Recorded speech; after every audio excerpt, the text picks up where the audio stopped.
Pelo sinal da Santa Cruz, livrai-nos Deus, nosso Senhor, dos nossos inimigos, em nome do Pai, do Filho e do Espírito Santo. Amém. Salmo 71, versículos do 9 ao 14. Salmo 71, versículos do 9 ao 14. E depois, no finalzinho, os versículos 20 e 21. Nos diz assim a palavra de Deus: Não me rejeites no tempo da velhice, não me abandones quando diminuem minhas forças, pois contra mim falam meus inimigos, os que me espreitam tramam juntos. Deus o abandonou, persegui-o, agarrai-o, porque não há quem o liberte. Ó Deus, não fiques longe de mim. Meu Deus, vem logo ajudar-me. Sejam confundidos e aniquilados os que me acusam. Sejam cobertos de infâmia e de vergonha os que querem me arruinar. Eu, porém, não perco a esperança. Multiplicarei teu louvor. Eu, porém, não perco a esperança. Multiplicarei o teu louvor. Versículo 20. Fizeste-me provar muitas angústias e desventuras. Tornarás a dar-me vida. Me farás subir de novo dos abismos da terra. Aumentarás minha grandeza e outra vez me consolarás. Palavra do Senhor. Graças a Deus. Graças a Deus. Que bela oração para fazermos nesta manhã de Páscoa. Porque esta é a oração daquele que ressuscitou, daquele que ressuscita, daquele que ressuscitará. Senhor, não me rejeites quando já não tenho forças, né? No momento da velhice. Quando eu já não valho pelas minhas forças, quando não consigo me impor por mim mesmo. Não me rejeites, ó Deus, no tempo da velhice. Não me abandones, não me abandones, Senhor, neste momento em que as minhas forças diminuem, pois contra mim falam meus inimigos. Os que me espreitam tramam juntos. Deus o abandonou, persegui-o, dizem os inimigos. Deus o abandonou, dizem os inimigos. Persegui-o, agarrai-o.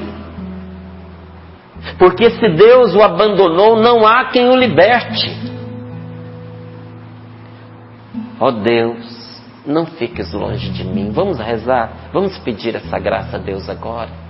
Ó Deus, não fiques longe de mim. Meu Deus, vem logo ajudar-me. Peça isso a Deus agora. Vem logo ajudar. Onde quer que você esteja, seja o que for que você esteja vivenciando, talvez essa Páscoa tenha sido a mais feliz da sua vida. Família bem pertinho, faltou ninguém porque ninguém foi para longe. Tempo de estarmos mais reclusos, mais recatados, não é? Talvez isso tenha favorecido passar essa Páscoa em família. Louvado seja Deus. Pode ser também que essa tenha sido a Páscoa mais difícil da sua vida, por todo o contexto que você está vivendo, pelas coisas que aparentemente estão faltando, pelas dificuldades vividas dentro de casa, pelas dificuldades vividas fora de casa. Alguns talvez digam, parece que sofrimento nunca é demais. Está sempre chegando notícia nova, sofrimento novo. Como se não bastasse a situação já não ser boa, ainda me veio mais essa. Talvez tenha sido, ou esteja sendo, a Páscoa mais difícil da sua vida. Para você, para cada um de nós. Nós temos esta palavra em nosso favor, nós temos esta oração que enche a nossa boca e o nosso coração. Deus, ó Deus, não fiques longe de mim. Meu Deus, vem logo ajudar-me. Porque os meus adversários se riem de mim. Mas sejam confundidos e aniquilados os que me acusam. Sejam cobertos de infame e de vergonha os que querem me arruinar. Diante de tudo isso, da dor, do sofrimento, da falta de clareza, não é? Ou do cenário tão pouco favorável que se descortina diante dos meus olhos, às vezes até um cenário de morte, como foi para Jesus na sexta-feira da paixão, não é? Talvez um cenário de morte. Não importa o que eu tenho diante dos meus olhos, não é o que eu vejo que me importa, me importa o que eu creio no meu coração. Eu sei que Deus está comigo e por isso eu digo, eu não perco a esperança. Apesar de tudo, eu não perco a esperança. Não vou perder a esperança. Não vou desanimar, não vou me entregar. Ainda que eu tenha que fazer como esta mãe, de passar uma noite inteira em oração, intercedendo por uma filha, por um filho, por um matrimônio, pela fonte do nosso sustento. Talvez seja por isso que você venha rezando, por esse meio pelo qual o sustento material chega à sua casa. Nem que eu tenha que passar uma noite em vigília, eu não vou desanimar, eu não vou desistir, eu não vou desesperar, eu não vou fugir. Com Deus eu enfrento o obstáculo. Com meu Deus eu salto muralhas. Com meu Deus eu salto o fosso, eu pulo o abismo. Porque Deus está comigo. Eu não vou desistir. Nem da minha vida, nem das pessoas que eu amo, nem daquilo que eu acredito, porque eu tenho Deus. É isso que esta palavra está nos ensinando a dizer e a rezar. Porque na hora da confusão, pode ser que isso não fique tão claro para nós. E não faltam vozes para nos dizer o contrário. Não faltam vozes para dizer o que está aqui, olha. Deus o abandonou. Persegui-o, agarrai-o, porque não há quem o liberte. Não faltam vozes que dizem isso para a gente nos momentos mais delicados. Ele está sem Deus. Deus o deixou, talvez por causa dos seus pecados, talvez por causa da sua pouca fé. Deus o deixou, mas isso é apenas aparência, gente. Deus nunca nos deixa. Ele nos prometeu: eu jamais te abandonarei. Mesmo que a sua mãe te abandone, diz o Senhor, eu jamais te deixarei, eu jamais te abandonarei. Tu és meu e eu estou contigo. Teu nome está gravado na palma das minhas mãos. Eu te tenho sempre debaixo dos meus olhos, diz o Senhor. Quem é que diz para nós, Deus o abandonou? Pega ele aí, agarra, arraste-o, porque não há quem o liberte. Quem é que diz isso? É o inimigo que nos diz isso. É a tentação que sopra isso aos nossos ouvidos. Às vezes pela boca de alguém, às vezes só por meio dos nossos pensamentos, às vezes usando dos nossos sentimentos. E qual deve ser a nossa resposta? Por Deus, eu não perco a esperança. mesmo diante de tudo isso, eu não perco a esperança. Em vez de desesperar, vou multiplicar o meu louvor. Vou combater esse mal com o louvor. Em vez de cair em desespero, vou louvar a Deus. Louvar quer dizer reconhecer quem Deus é na nossa vida. Quando eu digo, Senhor, eu reconheço que Tu és o meu Salvador. Tu és o meu refúgio, o meu amparo, a minha fortaleza, o Deus em quem eu confio. Isso é louvar a Deus. Todos os títulos de Deus que nós proclamamos são louvor a Deus, porque o louvor reconhece quem Deus é. E no louvor, ao reconhecer quem Deus é, nós também reconhecemos quem nós somos. Que Deus é tudo e nós nada somos. O nosso nada fica claro diante da grandeza de Deus. Eu não vou esmorecer, pelo contrário. Vou recobrar as minhas forças por meio do louvor a Deus. E aí continua que o salmista está reconhecendo. Senhor, me fizeste provar muitas angústias e desventuras. Meu caminho não foi um caminho retilíneo, confortável, asfaltado, ladeado de flores. Não, meu caminho foi um caminho tortuoso, cheio de pedras e espinhos. O Senhor me fez provar muitas angústias. O Senhor não me privou de enfrentar as desventuras. Não é? Ventura é sorte. Desventura é a falta de sorte. Não é? Coisas desagradáveis também acontecem para pessoas que confiam em Deus. Porque o caminho é o mesmo para todos nós, minha gente. Agora, a maneira como nós percorremos o caminho é que depende de nós. Uns fazem o mesmo caminho cantando, enquanto outros atravessam chorando. Não é assim? Alguns vão pelo caminho reclamando do cansaço. Outros vão apreciando a paisagem. Cada um dita a maneira como quer percorrer o caminho. Mas por esse caminho, os animados às vezes escorregam, também tropeçam. Já fez alguma excursão com gente animada? De vez em quando alguém cai, se machuca. E alguém diz assim, mas estava tão animado, né? Pois é. Desventuras acontecem com pessoas boas também. Não é isso a palavra está nos dizendo. Mas olha aqui o que diz o salmista, depois de reconhecer que ele foi alcançado por angústias, que o seu coração também apertou em meio a muitas preocupações,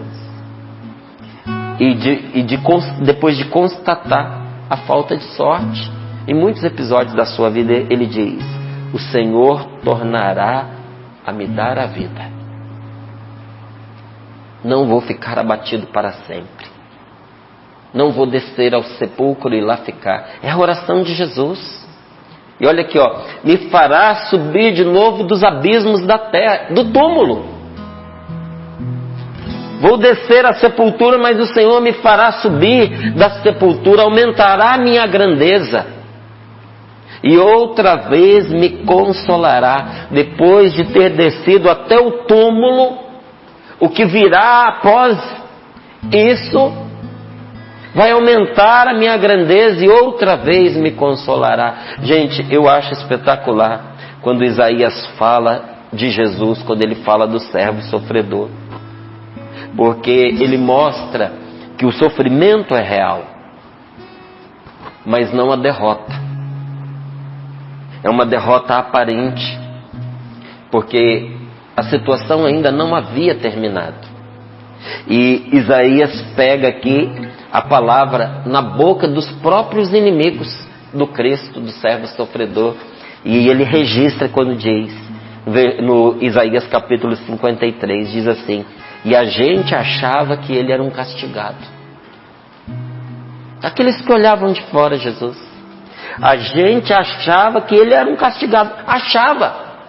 A gente achava que ele era um castigado, que ele era alguém ferido por Deus, massacrado, mas ele estava sendo traspassado por causa de nossas rebeldias. Aí lá no versículo 12, a palavra de Deus se manifesta dizendo: por isso vou partilhar com ele multidões como conquista. O que parecia uma derrota, na verdade, era uma vitória. A gente achava que ele era um castigado, mas Deus diz: vou partilhar com ele as multidões como conquista. Ele não é um derrotado, ele é um conquistador. Ele recolherá os fortes, pois entregou à morte a própria vida. Foi contado entre os criminosos. Contaram ele como criminoso. Ele, porém, estava carregando os pecados da multidão e intercedendo pelos criminosos. Andava em meio aos criminosos, mas ele não era um criminoso. Tinha aparência, foi condenado como tal, mas ele não era um criminoso, muito menos um derrotado. Mas assumiu as nossas misérias, inclusive os nossos fracassos, e intercedia por nós, fracassados, derrotados, pecadores. E porque Cristo foi pelos seus irmãos, Deus foi por ele. Porque ele era em favor dos seus irmãos, Deus se manifestou em favor dele. Pegou o caminho? Entendeu como é? Descobriu o segredo? Quando nós nos damos aos outros, quando nós vivemos em favor das pessoas, Deus sempre está em nosso favor, gente. Por isso nós não precisamos temer. Não temos que temer. Você já percebeu na Sagrada Escritura que coisa maravilhosa? Que de aparentes derrotas, Deus tira suas maiores vitórias? Grave isso no seu coração. Anote isso. De aparentes derrotas, Deus tira as suas maiores vitórias. Jesus parecia um derrotado. Isaías diz isso lá. A gente achava que ele era um derrotado, um ferido por Deus, um humilhado. No entanto, ele estava realizando a maior de suas conquistas. E quando nós olhamos para isso e percebemos que Deus tira as suas maiores vitórias daquelas derrotas que aparecem aos olhos de todos, todos olham e julgam: é um derrotado, esse aí está perdido, esse não se levanta mais. Isso é o que os olhos alheios veem, muitas vezes os olhos do adversário. Mas segundo a palavra de Deus, a sua aparente derrota pode ser a semente de uma real vitória. Aquilo que hoje você olha e pensa: meu Deus, isso é derrota na minha vida, pode ser a semente de uma real vitória na sua vida.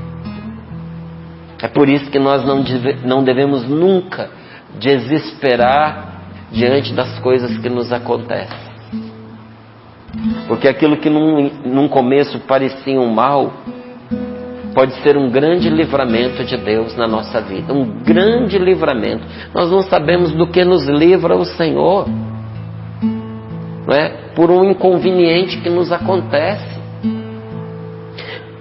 Às vezes parecia uma desventura, azar, falta de sorte, e era Deus nos livrando, por um pneu que fura, por um carro que quebra, por um resfriado que nos mantém em casa. Sabe-se lá do que nos livra o Senhor. Então, meus queridos, nós que confiamos em Deus, em vez de nos deixar abater, nós não perdemos a esperança, nós multiplicamos o louvor. Porque daquilo que parecia uma derrota, Deus pode tirar um grande benefício da nossa vida. Agora veja, não é uma vitória popstar que nós estamos celebrando a ressurreição de Jesus. E muitas vezes eu vejo retratado, não tem nada de mal nisso, eu só não gosto. Mas muitas vezes a gente vê o Cristo ressuscitado retratado como um vitorioso romano, um gladiador romano, né? que venceu ali aquela luta, aparece, né? Com uma vitória segundo aos olhos deste mundo. Um Cristo popstar não desce. Você olha, às vezes aquela propaganda está tão bonitinha, diz muito aos olhos, mas não diz nada ao coração. A vitória que Deus nos dá não é uma vitória popstar. É uma vitória como a da Virgem Maria, é humilde. No começo nem parece vitória. É uma vitória que surge discreta. É uma vitória que brota da fraqueza. É como o grão de mostarda, tão pequenininho na terra, que você às vezes não consegue recuperar se ele cair. Você olha, o que é lixo, o que é grão, o que é areia, o que é pó aqui no meio, de tão pequenininho que ele é. Se cair uma semente de abacate, você recupera fácil. Uma semente de manga, você não vai ter problema em achar. Mas Jesus compara o reino dos céus e a vitória de Deus na nossa vida a um grãozinho de mostarda. Às vezes cai ali no meio do que está acontecendo, no meio da terra revolta, caiu, esquece, já era, você não vai recuperar. De tão pouco aparente que é, mas daqui a pouco brota. E a semente de mostarda brota vigorosa. A semente de Deus brota imperecível. As vitórias de Deus na nossa vida, gente, não são vitórias passageiras, são vitórias que permanecem. Então muitas vezes na sua vida, você vai enfrentar situações em que o inimigo parece triunfar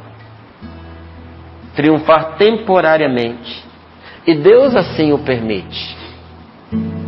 Deus permite que a gente olhe à nossa volta e veja, enquanto os outros contemplam a nossa aparente derrota, às vezes a gente acompanha, a gente contempla diante dos olhos, a gente constata uma aparente vitória do inimigo, mas depois Deus confunde toda a obra do inimigo, desfaz aquela vitória aparente. E como diz aqui a palavra, sejam confundidos e aniquilados os que me acusam, sejam cobertos de infâmia e de vergonha os que querem me arruinar.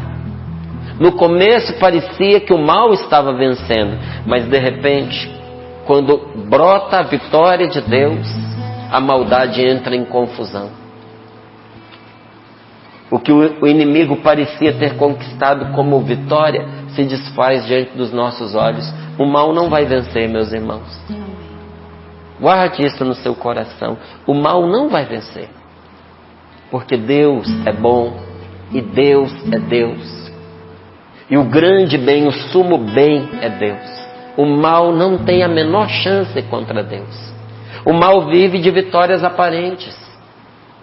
Assim como foi na vida de Jesus, muitas vezes na sua vida parece que o pecado está triunfando, parece que o desespero está triunfando, parece que as suas preocupações envenenadas estão triunfando, parece que aquelas pessoas que odeiam você, tiram sarro de você e maquinam o mal contra você, parece que elas estão vencendo, estão te derrotando, mas são vitórias aparentes, porque o mal sempre fracassa. Por isso, se você não quer fracassar, não esteja com o que é mal e não seja uma pessoa má, porque o mal tem destino próprio. Destino do bem é o céu, destino do mal é o fracasso. Se você ingressar pelos caminhos da maldade, você vai fracassar, porque esta oração se abate sobre o ímpio. Sejam confundidos e aniquilados os que me acusam, sejam cobertos de infame e de vergonha os que querem me arruinar. Então é interessante, né? Quando parece que a gente está chegando ao fundo do poço, Deus nos pega pela mão e nos levanta bem alto. Deus nos leva a experimentar uma vitória muito maior do que se não tivesse permitido ao inimigo aquele triunfo aparente. Olha, a vitória de nosso Senhor Jesus Cristo, gente, foi muito maior. por ele ter passado pela morte, cruzado os portões da morte e de lá ter voltado, vencedor da morte. A morte não pôde segurá-lo. E nós vemos tantas situações assim na Bíblia. Esses dias nós citávamos aqui, acho que a Valdênia mesmo que citava, a história daqueles 3 jovens na fornalha. Eles não queriam adorar o imperador como Deus, porque foi isso que foi imposto a eles. Ou vocês adoram o imperador como Deus e proclamam que o imperador é Deus, ou vocês serão condenados à morte. A resposta deles foi certa, não tiveram que combinar os 3 o que iam responder. De imediato eles disseram: é melhor morrer sendo fiéis a Deus do que ter um pouco mais de vida e trair a Deus. Não é? E tudo parecia fazer crer que eles iam sofrer uma terrível derrota. Para aqueles que assistiam o espetáculo, não tinha escapatória, porque um poder muito mais forte do que eles, um poder mundano, um poder humano, mas um poder muito grande, era simplesmente o imperador que se contrapunha a eles, a 3 jovens. O imperador se contrapunha com toda a força do seu governo, com os seus exércitos, com os seus algozes, seus carrascos. A sentença já tinha sido pronunciada, o imperador não ia voltar atrás, e todos sabiam disso. Tudo fazia crer que seria uma terrível derrota. E sem dúvida alguma, nós já estivemos em situações onde nós parecíamos derrotados. Verdade ou não é verdade? Quantas vezes eu passei por situações que parecia não ter solução para mim, salvação para mim. Sabe fundo do poço? Já passei por momentos assim. E aqueles que não me amavam se alegraram com isso. Porque quem não gosta da gente se alegra com o nosso sofrimento. E aponta o dedo e acha engraçado e diz: coitado, esse daí não levanta mais, esse daí não escapa mais. Talvez isso tenha acontecido com você. E creio eu aconteceu porque todos nós passamos por uma situação parecida pelo menos uma vez na vida. Aqueles 3 na fornalha pareciam completamente derrotados. Eles foram jogados ao fogo na frente dos seus inimigos. Não ficou só em ameaça. Foram jogados no fogo. Talvez você diga: estou no meio do fogo. A minha vida está em chamas. A minha casa está pegando fogo. Tudo pelo qual eu trabalhei a minha vida inteira está em chamas. Está caindo, está sendo destruído. Agora, imagine a surpresa quando aqueles que jogaram os 3 no fogo os viram passear no meio das chamas e depois perceberam quando os tiraram de lá, porque os tiraram de lá, que nem sequer um fio de cabelo estava chamuscado. E isso se deu, você sabe por quê? Porque não há outro Deus que possa nos livrar como o Senhor. Não há. Dizem os inimigos: agora nós podemos pegá-lo. Por quê? Porque Deus o abandonou, perseguiu, agarrai, porque não há quem o liberte. Até o inimigo sabe que não há ninguém que possa nos livrar como o Senhor. As investidas do demônio são baseadas na expectativa de que nós paremos de contar com Deus e recusemos a ajuda de Deus. Não é? É triste, mas é verdade. Mas não há outro Deus que possa nos livrar como o Senhor. Essa derrota aparente se transformou na vida desses homens numa vitória extraordinária. Você tem coragem de entregar a sua aparente derrota nas mãos de Deus? Você está disposto a pagar qualquer que seja o preço para se manter fiel a Deus? Porque não há Deus que possa nos livrar como o Senhor. Não há ninguém que possa nos libertar como nosso Deus. E é preciso uma grande coragem para nós confiarmos em Deus na hora das chamas, na hora da vida sacudida. É preciso uma grande coragem para confiar em Deus na hora em que a enfermidade se lança contra alguém que é precioso para nós. Parece até que a morte diz isso, né? Vamos pôr a mão nele, porque Deus o abandonou, não há quem o liberte. Tem horas que a gente olha e pensa, não tem mais como escapar. É preciso uma grande coragem para confiar em Deus nesta hora. Inclusive para confiar em Deus depois da partida da pessoa. Continuar confiando, mesmo quando a oração não foi atendida exatamente do jeito que a gente fez. Porque a gente quer condicionar a nossa fé em Deus se Ele fizer a nossa vontade ou não. E a gente tem coragem de dizer, rezei tanto, pedi tanto a Deus para não levar essa pessoa e Deus não ouviu. Será que Deus existe? Não é? E se tudo acontecesse conforme as nossas determinações, uma outra dúvida ia surgir para nós. Será que Deus existe ou será que somos nós, com a força da nossa mente, da nossa determinação, é que fazemos as coisas acontecerem? Para mim, uma das provas aí que Deus existe é que a nossa oração não é atendida tal e qual nós fazemos sempre, não. Deus tem vontade própria. E a vontade de Deus é o nosso bem. Então, por isso, quer Ele atenda do jeito que a gente pede ou de uma forma diferente, continuamos confiando em Deus. Versículo 14. Eu, porém, não perco a esperança. Multiplicarei o teu louvor. Sabe o que nos ajuda? O que nos ajuda é que às vezes não há outro recurso para nós, a não ser confiar em Deus. Tem hora que não tem outro recurso. Nós não temos o que perder mais. Tudo já foi embora. Houve um momento na vida de Jesus que tudo foi tirado dele, até a roupa. Até aquela aparente dignidade humana, porque eu digo aparente, porque a nossa verdadeira dignidade ninguém pode tirar de nós. Mas até aquela aparente dignidade humana tinha sido retirada do Senhor Jesus. Não é? Nessa hora, meus amigos, não tem mais nada a perder. Você não tem nada a perder. Confie em Deus. Confie no Senhor, porque uma alma esmagada e um espírito humilhado, diz a palavra de Deus, a misericórdia de Deus é incapaz de recusar. Deus nunca deixa de olhar para uma alma esmagada, para um espírito contrito e humilhado, porque numa alma assim, Deus vê o seu filho sofredor. Deus vê Jesus, nosso Senhor.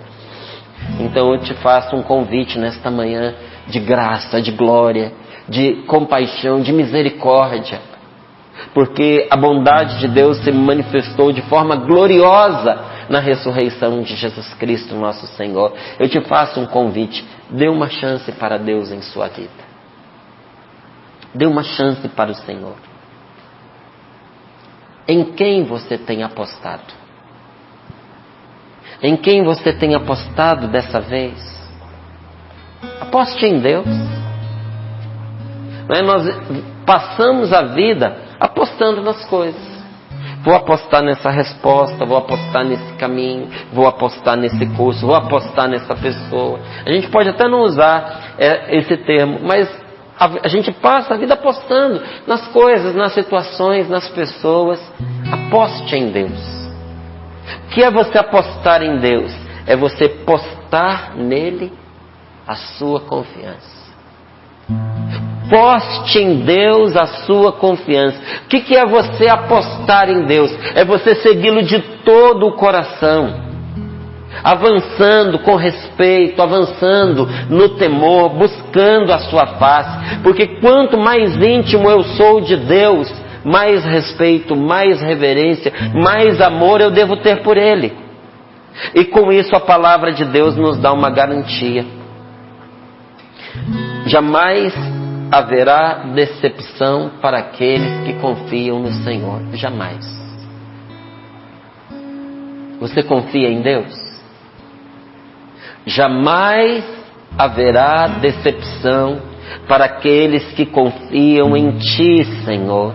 Coloque as mãos sobre o seu peito.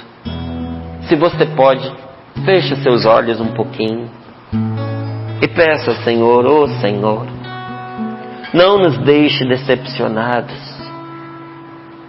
mas nos trate, Senhor nosso Deus, conforme a Tua bondade, a Tua misericórdia infinita.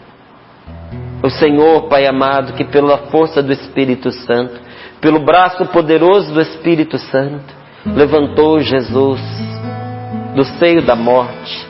Levanta-nos nesta manhã, dá-nos a graça de revivermos para Ti, de nos levantarmos, Senhor, do sepulcro dos nossos pecados, das falsas aparências,